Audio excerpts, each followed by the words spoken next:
So I think Kane. Well, I think actually this could hurt Kane this year. Journey Brown will probably stay if there's no season. Yeah, I think he's RB1 next year. Who? Kane? Brown. Oh, gosh. All right, and on that note of madness, I finally got it working. So, sorry everybody on YouTube. Sorry everybody on Facebook. That was my fault. Twitch does not like me, and I had to fix that. I don't know how all of a sudden it became an issue, but we're here.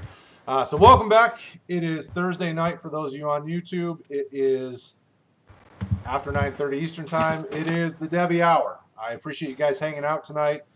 We got a special episode. It's going to be fun because we brought probably one of my favorite guests that's been on the Roto Heat podcast streams, whatever we've done. We have Shane Hallam from FakePigskin.com and Pinnacle of Devy and so many other things that he works on.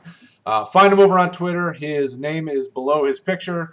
Go follow him because you won't regret it. Shane, how are you, brother?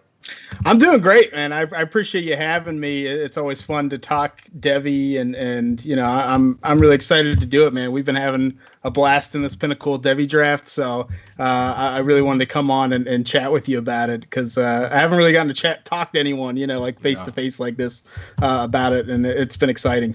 Yeah, it's fun. It's been a blast. And our resident critic, Paul Veldboom, how are you, brother?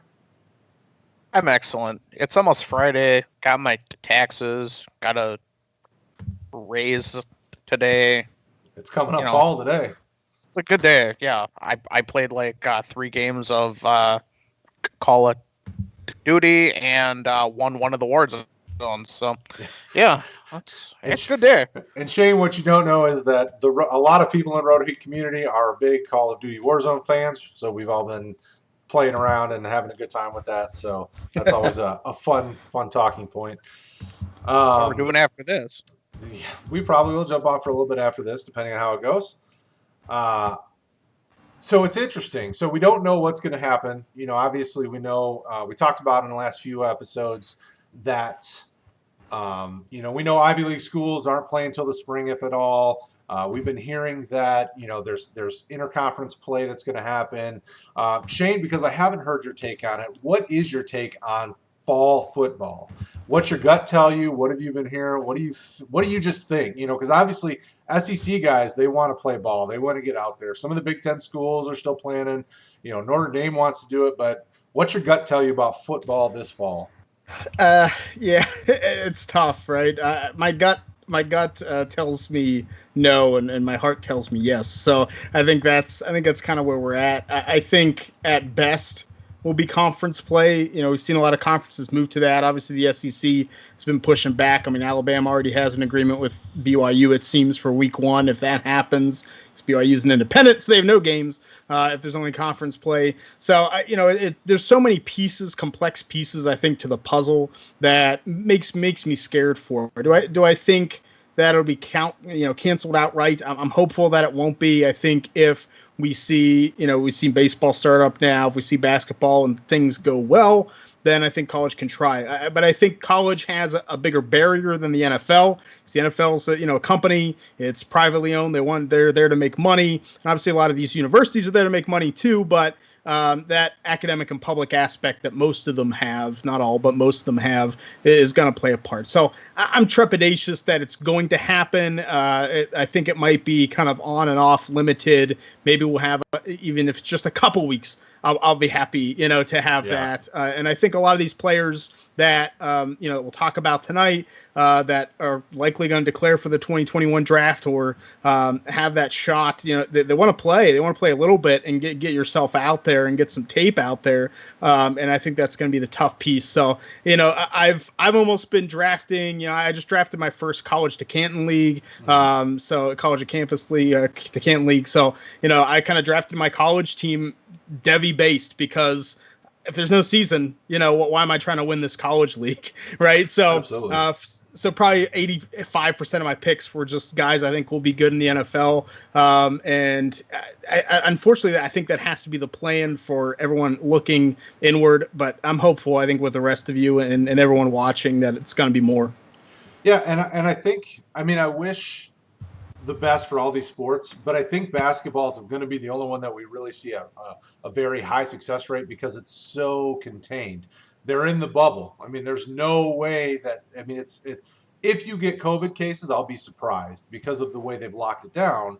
And, you know, I've been trying to watch some of the basketball players' blogs on YouTube and kind of see what the NBA's, you know, how they're doing testing to see if there's things that the college and high school, you know, because I was joking with you before the show. You know, I've been calling around some of the guys that I know that do high school sports in some of the states nearby to get a vibe for our Pinnacle of Devy draft, but also picking their brains, seeing what their testing is going to look like and how they want to do it. And you know, I'm really interested to see if the NFL and college will take some of what you were seeing in the NBA and in MLB, because obviously we just saw, you know, more big named MLB players go down with COVID and they didn't know they have it. They've been practicing with the team, you know. The guy from Yankees, was it Soto? I can't pronounce his name. From the Nationals, Yeah, from the Nationals. You know, they got a game with the Yankees coming up, and you're seeing COVID cases running rampant, but the NBA is still at zero, like nothing, and that's really interesting to me. So, you know, I just wanted to get your take on it. You know, Paul and I kind of bantered about it last week, the week before. You know, and we're both kind of in the NCAA wants to make money, and I imagine they're going to try to find a way to do something this fall, but it's hard, you know, because these are kids and they're not really getting paid. You know, they got to keep them safe. For now. But it'll be interesting to see how it goes. I'm hopeful that there's something because, you know, as a guy who looks at draft prospects and is already trying to research the 2021 class for, you know, for RotoEat, it's like I'd like some better college film on some of these guys that are expected to be early prospects, you know, some guys that I think have question marks in my mind. So interesting, very interesting. So that being said, let's talk about the Pinnacle of Devy. So this is your brainchild. It's been fun. You know, we're 51 rounds in, so we're just over halfway. So it might finish up this year, which would be exciting, you know, as long as I don't slow us down too much.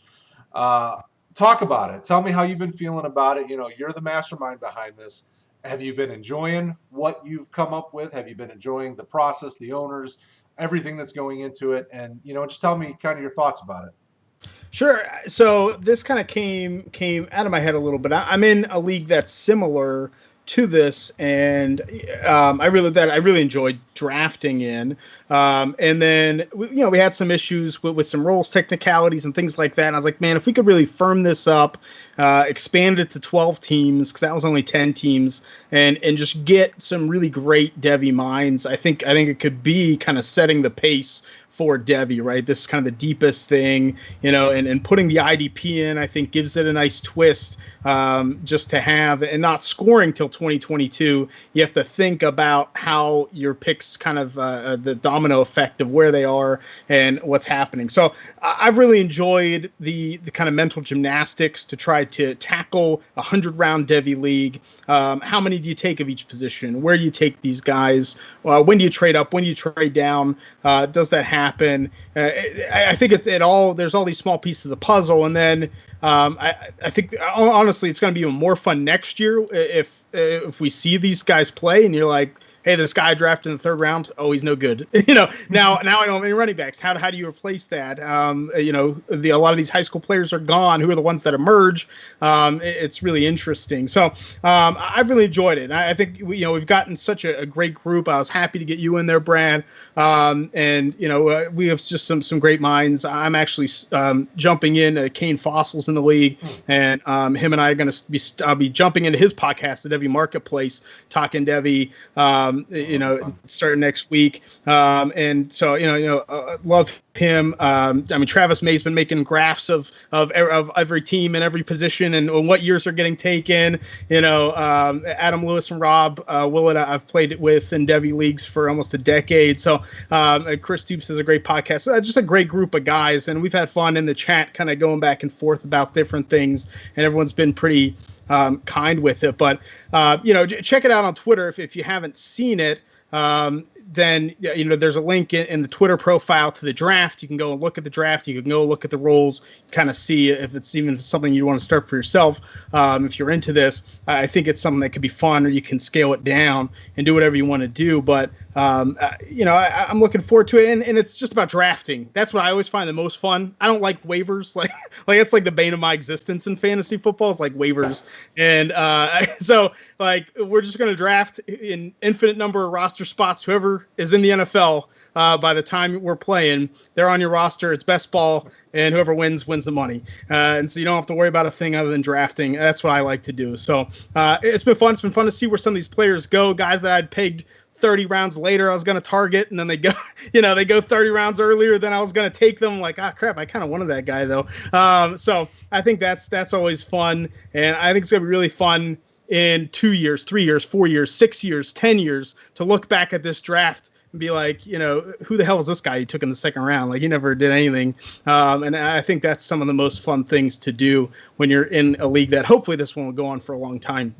Yeah. Well, and hopefully my guys will be playing by the time we get to the 10-year mark, because I did a fun fact that Travis put out that I did not realize is 40% of my roster is high school players. I'm like, oh, maybe I should start drafting some college guys so they might actually be on my team this year, next few years. So, yeah, it's been a blast because, my Monday night guys, Paul and Craig, I put the link in there because I do Devy with them both. So I put the link in there, and they've been following it, either on Twitter, because Paul doesn't do Twitter, but Craig does Twitter. So Craig's been following on Twitter, and he'll send a message out like, oh, hey, I see this guy just got drafted. What's up with that? Or, and Paul's been, obviously you talked to Paul before the show. He's our critic. So he lets me know the bad decisions I've made or the bad moves that have been made, which is fun. Typically anytime I've gone to draft an FSU guy, like Altmaier, when I drafted Altmaier a couple rounds back, I sent Paul a message like, all right, I'm about to pull the trigger on Altmaier. Do you really think he's of any good? And, and sometimes Paul, I trust his opinion. Sometimes Paul, I don't agree even remotely with him. So, so I kind of pick his brain and because he's our big FSU guy and just kind of hear him out. And it's been interesting because I've had to talk to more of my people out in the world a little bit more than I thought I would because, like with Drew Viato from Walled Lake Western, I messaged my guy in Michigan. I'm like, all right, I need some high schoolers in Michigan that are promising. And, I'm not seeing a lot of guys. So who do you think? And they're like, oh, well, check out this kid from Walled Lake or check out this kid from Central Christian. So I'll pull up, whatever little bit of tape I can find. So it's been fun. I didn't expect myself to be drafting nearly as many high school students. So I'm a little disappointed in myself that I skipped the college ranks and just was like, I'll find the kids that are growing up. Like what middle schooler is about to go to high school and I'm going to draft him. So Paul, what have you been thinking as you've been watching this? Other than that, we're crazy for drafting 100 rounds of Devy, because I have been told that a few times, but I'm just like, you're crazy. Here was my first thought. Why did you not put a limit on college only, and that way, and maybe you do. Instead of 100 rounds, maybe you do 60 to 75, but that way you'd be hitting the smaller schools harder, which would make you watch the smaller schools. Versus simply being like, all right, what's the 247 list for 2025 look like? Why didn't you put a limit or say even high school seniors only, or why was there no age limit? So, I play in a lot of Devy leagues with an age limit, just college guys or, like you said, just those kind of high school seniors perhaps. And I think my goal really was to have a draft that was kind of the deepest, right? Just to have it be open that, hey, if you want to take a player that is in middle school, that you can do it. Any person that's not in the NFL is open in this draft, and I've never seen that before. I've just never seen it before, and so I think to me it allowed for more strategy because I think we definitely have a guy like Ben Rolfe who lives in the UK. He has by far the most players eligible for 2021 by far of any team. And that's been his strategy. He's going to take those college guys. He's taken some of those smaller college guys, and that's going to be his strategy. And then you have Brad on the other side. That's 40% of his team's from high school. So you kind of get to make your way how you want to make it and how you want to do it. And so I found it more fun to be able to do that, because I think what we're seeing now, and we're only halfway through, but now we're starting to see those small school guys go. We have a North Dakota State, a South Dakota State. We have some of those smaller schools start to go, and I think it'll trickle down more. And the other thing is, I honestly, at least Brad, you can comment too. Or either one of you can comment. But I find it harder sometimes to find the smaller school college tape than high school tape. It's actually more difficult to find, Dayton than it is to find a big high school, right? And so I definitely wanted people to be able to watch as well. And so yeah, there's a lot of looking at lists and having a starting point, but 24/7 doesn't have a 2025 list. So you got to go out and find it. And, I took a 2025 guy in the 10th round. And that's something that we'll see if it pays off or not. But I think that's what's fun, is to know, when am I supposed to take these guys, right? Because I think when you limit to just college, you kind of know what that order is going to be, or maybe where you can take players. And I think with the high school aspect, what it really did was no one really knows what the value of these high school players are. And so you have to kind of plan. I'll give you an example. Like, I traded down to the 10th round. I got back-to-back picks. My plan was to try to kind of start the high school run. I wanted to take Caleb Williams, who I have as the top quarterback, probably going to Oklahoma from Gonzaga High School, and Travion Henderson, the top running back I have, is going to Ohio State. My plan was to take him in the 10th. And Caleb Williams goes in the 8th.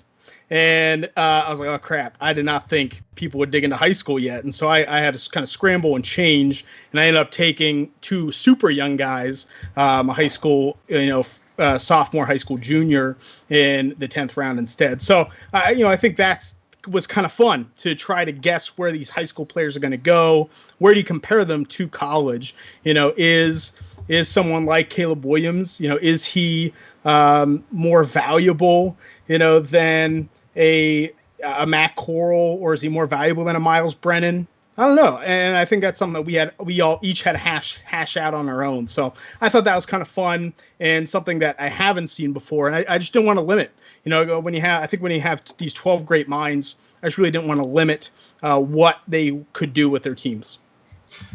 It was amazing and terrifying all at the same time, because we had time to build our list. I mean, we had a month and a half lead time to kind of put it all together.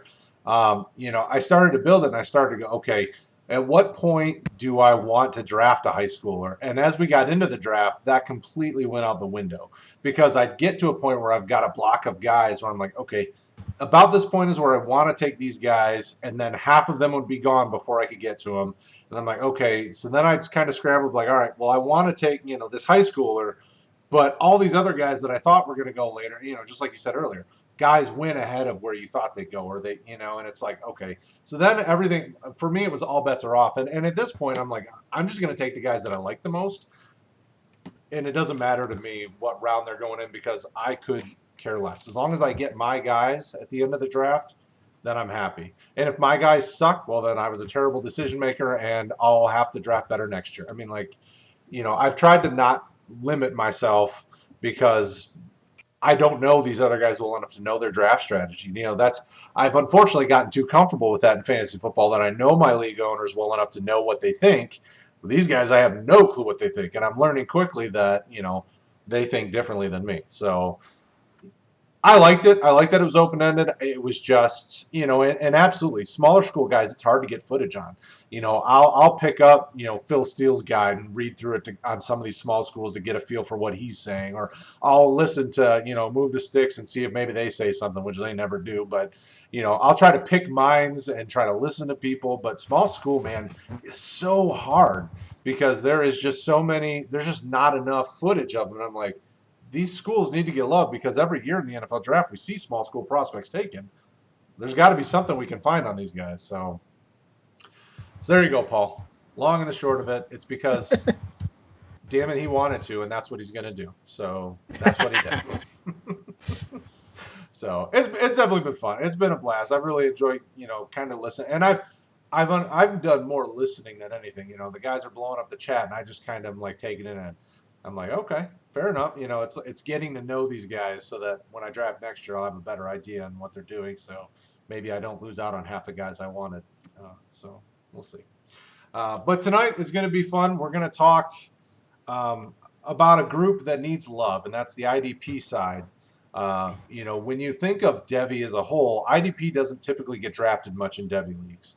And if it is, it's kind of the big names. Like last year, it would have been the Chase Youngs of the world. He would have been on somebody's Devy roster in the last couple of years. Or, you know, right now, we'll talk about inevitably a guy like Dylan Moses. You know, you kind of see the high-end names maybe get taken, but normally it's mostly offensive guys. So we wanted to take an episode and we wanted to talk, you know, just about some of the big names because, you know, our goal of this show is to continue to bring up people that you need to be watching on Saturdays, hopefully if there's football in the fall.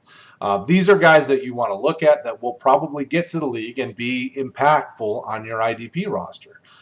You know, obviously in Devy, you don't, you know, like I said, you don't see a lot of guys go. But Shane, because you're our guest of honor, you know, who's kind of your favorite defensive guy in college that's a name that people are going to want to look at if they haven't already? And I'm kind of with you because I think IDP is tough. I'm in a couple IDP Devy leagues, and I think it is difficult to get yourself to commit when it's a deeper group and people don't know as much. They're not drafting them. But my number one IDP, regardless of position, is Kayvon Thibodeau, the defensive end from Oregon, freshman last year, and just to come in as a freshman and be such a just man. You know, this is a guy that was ready for the NFL. And I really, probably the last player that I felt like could have jumped from high school to the NFL was Adrian Peterson. I think he could have done that. Kayvon Thibodeau is probably the next guy. Like, and even, you know, we're drafting all these high school guys. I don't see one that I think can just jump to the NFL. I think Kayvon Thibodeau could have been a 5-6 sack guy in the NFL last year as a freshman in college. But I mean, that's how good he is. And, you know, just the power, the low stance, and kind of the explosion off of the snap. You know, I just really love when a defensive end, a pass rusher, when they have their hand in the ground and is able just to kind of explode through their hips right through that offensive tackle. And these offensive tackles in the Pac-12, I mean, we have guys that are going to get drafted in the first round in the next year or two that couldn't handle him. He's going up in practice against the best offensive tackle in college football in Penei Sewell, who's going to be a top 3 pick next year, and from accounts has dominated him. So, you know, this is a player that's going to be really good. And like taking a defensive end in a Devy draft is scary, but the nice thing is you can get a steal, right? If Thibodeau is he's going to be eligible for the 2022 draft. Mm-hmm. You know, if he is the number 1 or number 2 overall pick in that draft, and you end up getting him, you know, at the end of your Devy draft, that's going to be a win. That's going to be more value for you. So I think he's going to be a multi-sack guy in the NFL for a long time, and I think he's by far my number 1 IDP guy. Yeah, I would like to see, because he's, what is he, like 6'5", 6'6", I would love to see him put on a little more weight and see if he can still play with that explosion, because his frame, like, he looks lean, but man, he's so good. He is so powerful. He's got such a good move to him, and he did it at such a young age that it's fascinating. I mean, I was impressed. I mean, he's probably arguably one of the best DNs in college, and he was a freshman. So, Paul, what do you think about Thibodeau? I'm concerned that he's only 240. I think he was Kolavion Chason last year, and he went in the first round. I'm not a huge Chason fan because I kind of saw one trick out of him. But when he shows that trick and he's only a freshman, big. Yeah, he's pretty locked into top 10 status in that year, and I think he can only really take himself out of it. And I'm a little more conservative about judging a couple seasons out, and if I'm down on him and I'm saying the guy's a top 10 selection, yeah, he's good. Well, and the nice thing is that the one knock you have on him is the thing that strength and conditioning crew can fix. Like, you can add muscle to that frame and still, so Like, if that's the big knock, then I would take that. He's a stud for sure. Paul, who would be your absolute favorite? I have Thibodeau at number 2. I would put Parsons number 1. Just because of the known ceiling that the inside backer usually has. If you want to sit there and say, hey, there's not as many edge athletes, okay, fine. It's almost what platform are you on? But that's a Monday night question, not a Thursday night. He's going to be sitting in the middle of someone's defense for 2 full contracts, and he's going to rack up. And Shane, this is a word that you've never heard that I invented. He's going to get a bunch of sackles for you. He's just fast, explosive, and 240. And he plays that at backer and not end. But if someone has Thibodeau number 1, okay. I don't have a problem with it. I just have Parsons ahead of him.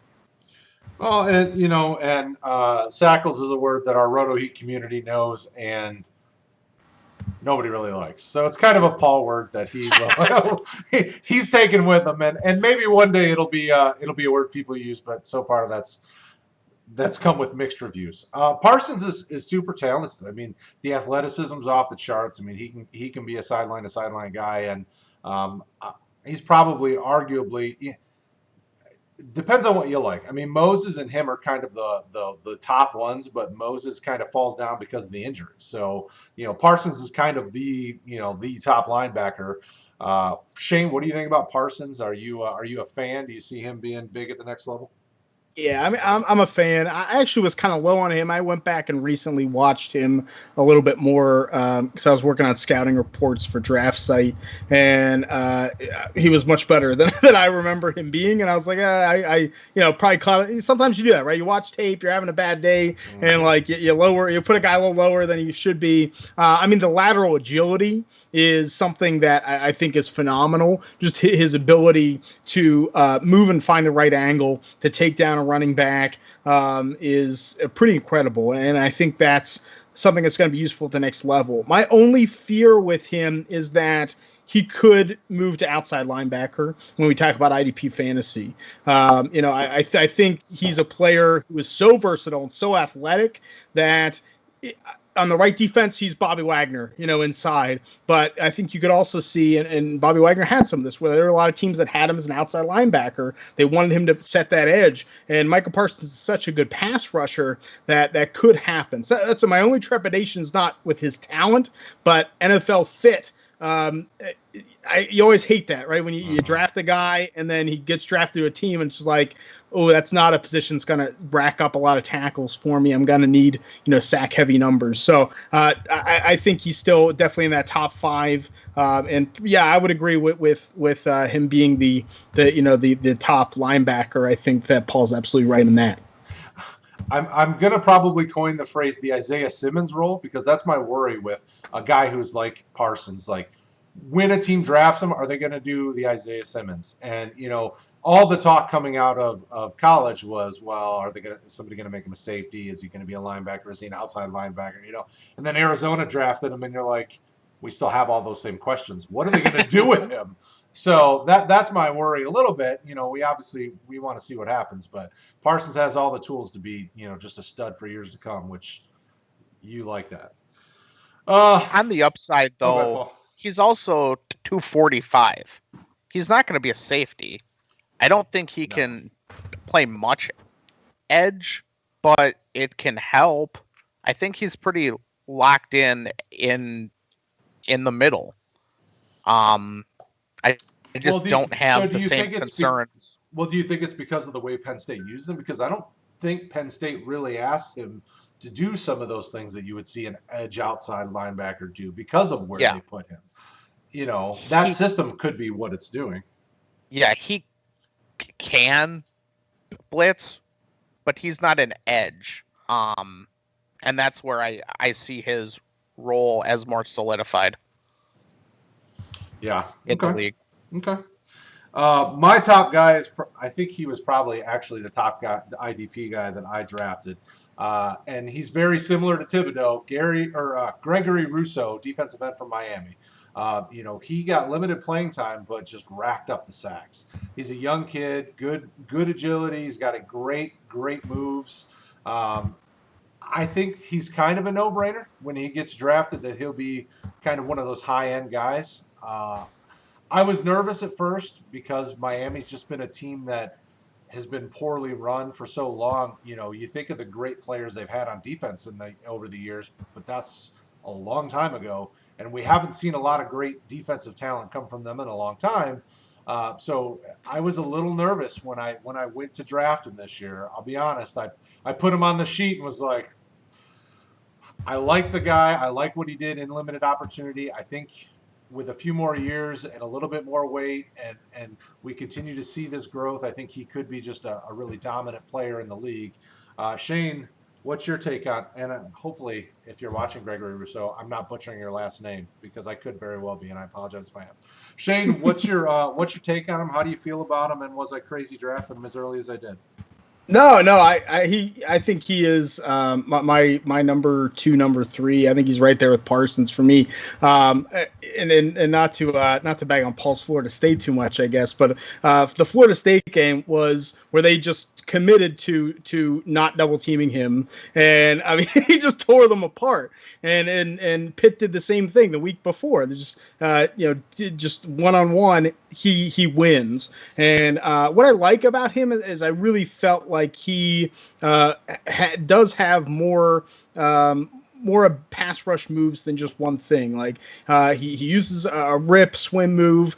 He can use his power, especially his upper body strength. I think is really good, very long. And we've seen him use some spin moves. Like he just does what he needs to do to get that penetration, and that's something that usually doesn't come, as a redshirt sophomore. So, a redshirt freshman. So, seeing him go into this redshirt sophomore season, I'm excited to see what that potential is going to be. I think Miami's defensive line, getting Quincy Roach and seeing their defensive tackles develop. I mean, this defensive line is going to be nasty, and I think he's going to have a lot more opportunities to go one-on-one sometimes I get scared the other way, or teams just going to commit to him and let other people mess with him. So, but it's going to be fun. I think I have him as a top 3 pick in the 2021 draft. I think maybe top 4, I guess. I think I have him 4th. So after the top 2 quarterbacks, Sewell, I think Rousseau's right there. I think if he has another season like he had last year, the sky's the limit depending on need for NFL teams. So you're going to get good draft capital with him, and he's going to be awesome. My fear, and I've been looking at some of the mock drafts, which I try not always to do because they always scare me. I've seen a few mock drafts peg him to the Jets. I'm like, if he goes to the Jets, he'll be an outside backer, and that'll be just terrible for his value, and because I hate the Jets and their defense and the way they'd run things anyway. But that's for another show at another time. Paul, thoughts on Rousseau, feelings? What you feel about him? Here's what my notes say. Word for word. He's got active hands, long, capitalized, disciplined. When he's in the open space, there were about 2 or 3 snaps I saw where they flexed him out and they had him out in space. And there was a little bit of a shot to absolutely crush someone, and he hit him without being or he was in control when he hit him. So I noticed that even when they put him inside playing tackle, he was disciplined. I don't think he's got the size for that in the NFL, but we'll see. I think he's a 4.6 or 4.7 athlete, and he shows solid effort. I think the floor on him is a little lower, despite all the praise. I think he could end up in the 3rd round, but I also wrote that he could be the 3rd overall as well. I'm just concerned that he's a little too long and he doesn't fill out.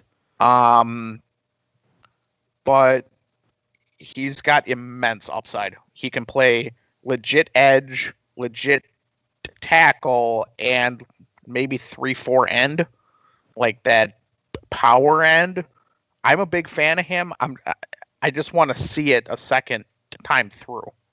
Yeah, when I think about Rousseau, I would love to see him in like a Vikings type defense as the Danielle Hunter type role, because he's just got that ability to just destroy behind the line. And obviously he could be taken in a lot of different spots. My hope is that somebody doesn't take him as a 3-4 kind of backer and have him just kind of as that outside guy. But he's got the talent. I mean, I'm sure he could do it. I just, when I look at him, I see him as kind of a 4-3 kind of edge guy, just because of that athleticism, just, destroying quarterbacks. But we'll see. So, Shane, who's your next guy? We'll probably do, maybe 2-3 guys. I mean, we don't want to go too crazy deep and scare people off because they won't know who some of the guys are. But, we'll talk about a few. So, Shane, who's another guy that you really like on the defensive side? I guess we could talk about Dylan Moses. We probably should have him with this group. It'd be fun to be different, I guess. But I think he's the next guy. Now he was out last year with that injury. He's kind of Alabama's middle linebacker taking over. And I really like Alabama's Shane Lee. I think I drafted in Pinnacle, who kind of took over for him. I like a lot too. But Dylan Moses is as a sophomore in 2018, just racked up tackles. He's one of those players you watch and you see that leader of the defense. He has a really good pre-snap judgment. He's really good, I think, at adjusting Alabama's defense, which is an important part. I think it's why you see a lot of Alabama linebackers get selected, because they're usually calling those shots of what the offense is doing. So high football IQ. He was in the backfield a number of times. I think his instincts against the run is really good. He's not going to give you a ton, pass rush wise. He's a little bit light. And you want to see how he's going to bounce back after missing a whole season. But in terms of, inside linebackers in fantasy, they're going to get tackles. That is the golden standard of IDP, and I think Dylan Moses is going to be a big tackle guy. I could even see him, in a 3-4 defense in the inside, in that kind of Ryan Shazier type of role. He can cover decently, who kind of has that athletic ability. So I like Dylan Moses. I do want to see another year. Hopefully we have football and I can see him play again. But he's he should be in that top 4 with these other 3 guys. Yeah, he's the biggest question mark for me, because he's such a good tackler, such a sure tackler. But if we don't see football this fall, I wouldn't touch him, because you just don't know what you're going to get. Now you're looking at like 2 years off. How did he heal up? How's he feeling? I would let somebody else take the risk on him, because that would just be too high for me. But he is by far probably my favorite linebacker in college when healthy, because he's just you said it, IQ is high. When you've got such an intelligence, and as I'm watching footage of him, I'm like, wow, like you're kind of in awe of a guy who knows what they're going to do, and the way he was moving people around and getting them into positions to be successful is just, it was amazing. It was a thing of beauty, and I just wish that, my Detroit Lions or Michigan Wolverines would pay attention a little more to teams like this, because, that's how your linebacker, especially your Mike, should be playing. So, Paul, what do you think about Moses? He's had a pretty amazing change the last 3 years. I remember scouting him out of IMG, and I remember thinking this guy is a boom or bust edge guy, and he's an edge guy only. And then he went to Bama, and he plays inside, and not only does he not do edge, but he plays inside well. If he doesn't have the knee injury, he's a top half first rounder this year, more than likely. He's got the speed, he's got the brain, which again, I don't know how that happened, because he played out on the edge out in high school. He learned it's super fast. he's a sure tackler. He plays in space well. Yeah, he could easily end up being the first IDP off for next year in your rookie drafts. Mm-hmm. Absolutely. All right, Paul. So who is your next IDP? I'll be honest. I don't have a lot of leagues that go this deep for me to sit here and say, "Hey, this guy's my fourth or fifth or whatever." I'm gonna just stick with who I know, and I'm gonna go.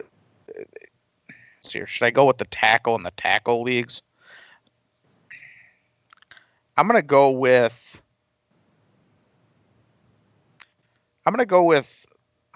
Hamza Nasrul Dean.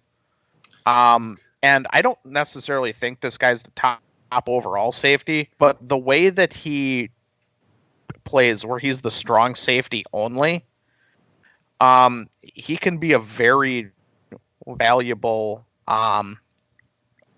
fantasy player. I think there was one game where he racked up something like 20 solos, which is just sick. He's all over the field. He's a sure hitter. His hands are trash, but that's okay. That's why he plays defense.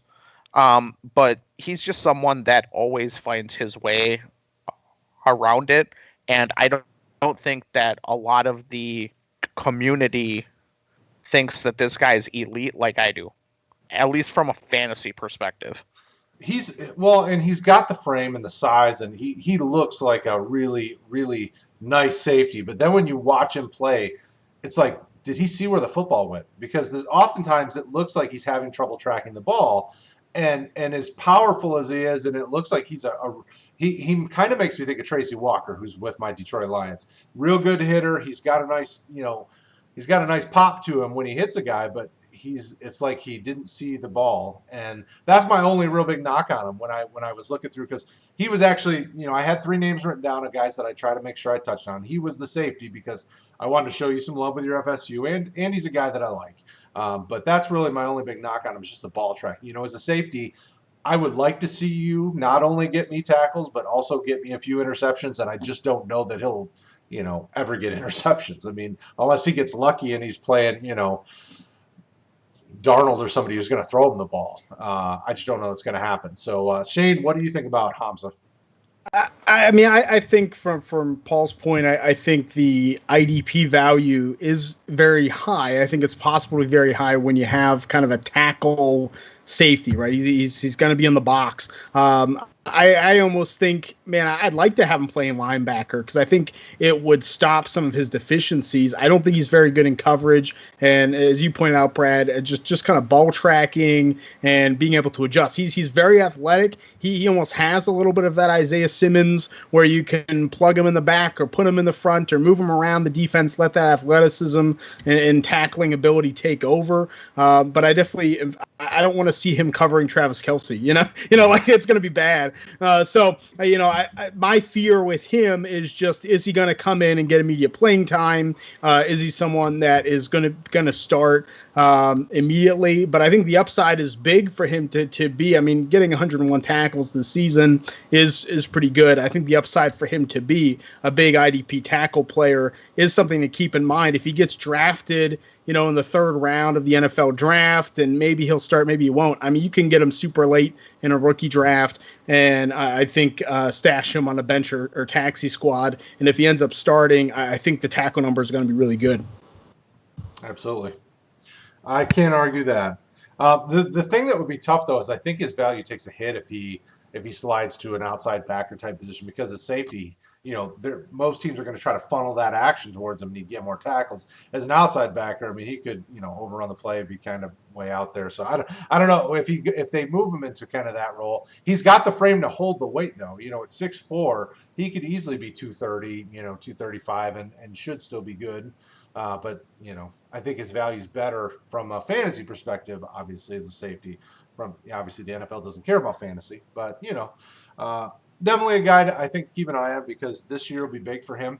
I would love to see him improve, and even if he can bring down 2 to 4 interceptions, that makes me feel a little bit better about his ability. And even if we see some more pass breakups or something, I want to see that speed up for him, because it could just be that, he's picking up that part of his game is a little slower to pick up. And, maybe it's the coaching. Obviously, FSU hasn't always had the greatest coaches in the last 10 years.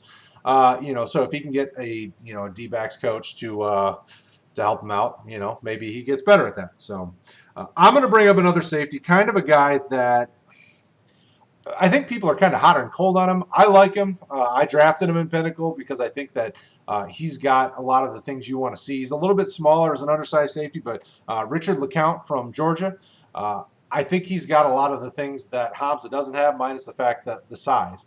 I think LeCount is a little bit better tracking the ball, a little bit better in coverage. The areas that I'm worried about is mostly because of his size. I think he probably projects more as like a single high safety when he gets to the NFL, would be my guess. But I think he's one of those guys that can give you everything you want. The only concern, obviously, I think he's under 6 foot. He's like 5'11", 5'10", something like that. So, Shane, what do you think about LeCount? I have him. I think right now I have him as my number 4, number 5 safety in the class, and I think they're all very close. Like I like LeCount.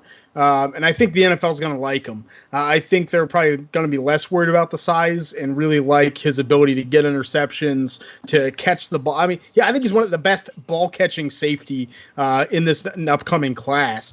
He's a guy that kind of turns into a receiver when he has position and can do really well with that, and then even take it for big plays. And I thought his best games were against the best talent, which to me is always a plus too. Obviously, you get worried about the size when he's under 200 pounds. He's on the small side. I mean, I've heard good things about him as a leader. And the other thing that kind of gets me with him, and I agree with you, he probably has to play single high with his size, but he does get tight and when he pedals back, his hips can kind of lock up. And I don't know if it's kind of a hesitation thing or what, but I think he's really just got to loosen up. If he can get really loose and move really fluidly, then I think he can still make it. And he's just very streaky too. Like there's definitely some drives where just play after play, he's in position, he's doing what he has to do, tight coverage. I'm like, man, okay, this guy's good. Then the next drive, he lowers his head trying to tackle someone and misses him. And I'm like, what's happening? Stop. Those guys can kind of be just mad in you a little bit. So I think the big playability is there. I think if he puts together a really good season, he absolutely could be the top safety in this class. Even without the size. But I probably think we're looking at day 2 draft capital due to the size and maybe some of the deficiencies. But definitely a guy to keep an eye on, especially in big play leagues. Man, if you get big points for interceptions, he's someone, if he ends up starting in the NFL, could do some good things. What say you, Mr. Paul? Yeah, I haven't watched a ton of him, but from what I've seen, I'm going to echo a lot of what you guys are saying. I remember he was a huge recruit a couple years ago, and he just hasn't lived up, but he still has the athlete in there. I have seen some of the inconsistencies in him, but like I said, I haven't watched a ton on him just because I don't play leagues that are deep enough where a free safety is someone that I'm looking at as a hopeful. I would just rather grab some of the other positions, but there's a reason he didn't come out this year, and there's a reason why he could be a high selection next year as well, and both of those show. Right. Okay, so we have, as we're 50 minutes in, we're going to wrap it up, but we have a question, and we're going to rapid fire it because it's 3 different names. So these are all Michigan men, so Paul may or may not know anything about these guys. But I know Shane will. So Michael Barrett, who is the linebacker from Michigan, Ada Hutchinson, who is a defensive end, and Ambry Thomas, who's a corner. I'll start with you, Shane, and then I'll give my very biased opinion about them, and then we'll go to Paul. Shane, what do you think about these guys? First, I love Aiden Hutchinson. I think he's he's in my top 4 defensive ends in this class. I think he could be a first-round pick. I mean, just the violence and lower body strength is great. I can't say I watched too much of Michael Barrett. I think he had more of a special teams role, right? Some of that kind of trickeration stuff too. Was interesting. I'm interested to see how he develops. I think he's not a guy I really have on my radar yet. Ambry Thomas is interesting. I think he's definitely a draftable prospect. I thought he had some good games. I thought he had some bad games. But I think the athleticism and length are there. He just has to mentally kind of put it all together. I think that was kind of an issue for me with him. Yeah. So my struggle with Barrett is that, I think, and I'd have to look it up, so I could be wrong, but I think he was like a quarterback coming out of high school, and they converted him to like a linebacker. He's undersized, underweight, learning a new position. Michigan linebackers, unless you're Devin Bush, I like the Michigan defensive linemen more than I like the linebackers. Devin Bush was just a rare talent. I don't know that Barrett's really going to make it to the league and be successful unless he's super smart, which I've yet to really been able to gather if he picks this position up better than, well enough. Because right now I think they've got him as an outside linebacker. So he's probably only really going to be on the field for, the first 2, possibly 3 snaps, maybe. He's probably a 2-down guy at best, but he's not going to get a lot of playing time right now. Even though the defense is turning over, I don't see him getting a ton of work. Hutchinson is by far the biggest name of the 3 that Craig over on YouTube is asking about. He is a beast. My worry is that, he's a better version of Gary because Rashawn Gary never produced consistently. Hutchinson is very consistent. I don't know that he's got the physical tools and talent that Gary did, but he's just a more consistent player all around, and I think that's what will make him more valuable when he gets to the next level. I think he has all the different moves. His toolbox is full. He can be whatever. I hope that they don't move him inside, though. I'm hoping when they come to camp, he's not like 280, 285, because then you see the Ed Oliver role where somebody tries to make him go inside, and that just diminishes his value. I like him on the outside better than I do on the inside. And Ambry Thomas, I will not draft a Michigan corner. Like, they're just so inconsistent. And most of the time, probably maybe a better safety than a corner, because look at all the other guys that Michigan's been pumping out here recently into the league. And I can't think of a guy that's really done well consistently. Especially now that Michigan's changed coaches, I'm just not confident that secondary group can be coached up by what they've got. But maybe that's just because right now I'm just so over Harbaugh and all of his antics, and I just want Michigan to get over him and get somebody different. I wanted PJ Fleck, but we have Harbaugh. Paul, what do you got? What's your take on any of these guys? Any of them interest you?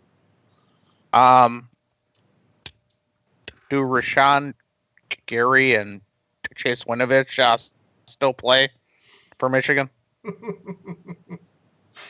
I wish they did, because I enjoyed watching them play at Michigan. Yeah, I have no clue who any of those 3 are. And this is Craig showing off, and that's good work. I'll give him props. I'll give him the props on the homework there. Well, and even Jason has a good one. Boye Mafe is an interesting prospect. I want to see more out of him, but I like what I've seen so far. I think he's definitely and I feel like I say it more often than not, but I'm like, man, I'd love to see this guy add some more weight. He's one of those. I'd love to see him put a little more weight on and just continue to be who he is on the field. But I like him. I like Minnesota as a whole. I think they're going in the right direction as a program. So. And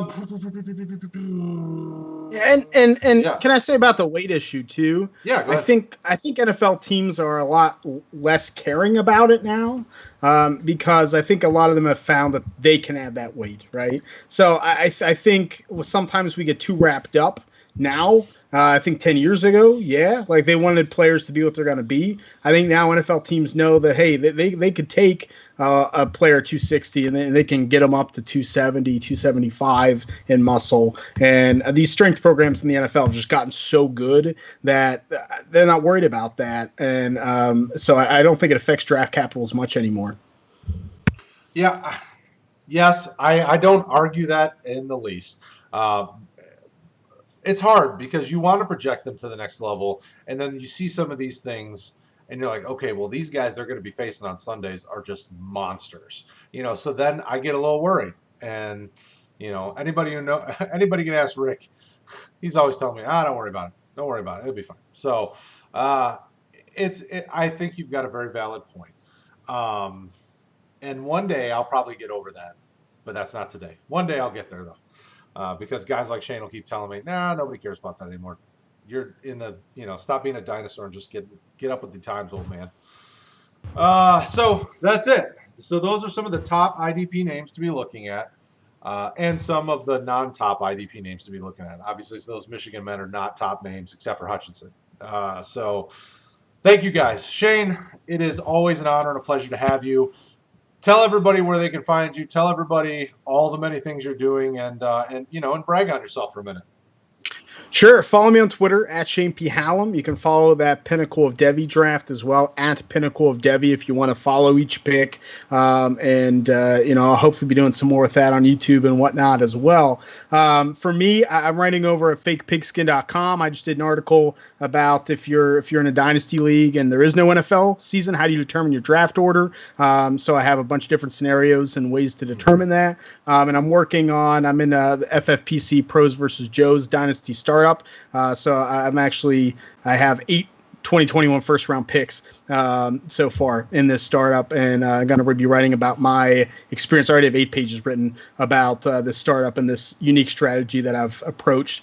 And then probably the big thing that's relevant for people out here, I'm going to be on the Devy Marketplace podcast. You'll be able to find it on Apple Podcasts and everywhere with Kane Fossil, and I'm really excited about that. We're going to have a good time. So and I appreciate Brad and Paul and Rick and you guys for having me on, man. Roto Heat, it's always a blast coming on here. I always have fun, and I hope you'll definitely have me on again. Oh, always. It's always a pleasure to have you on. It's always fun to talk to somebody who is just as crazy about college and some high school as I am. So, Paul, thank you. Any closing words, Paul, before we get out of here? Is there anything else you want to add?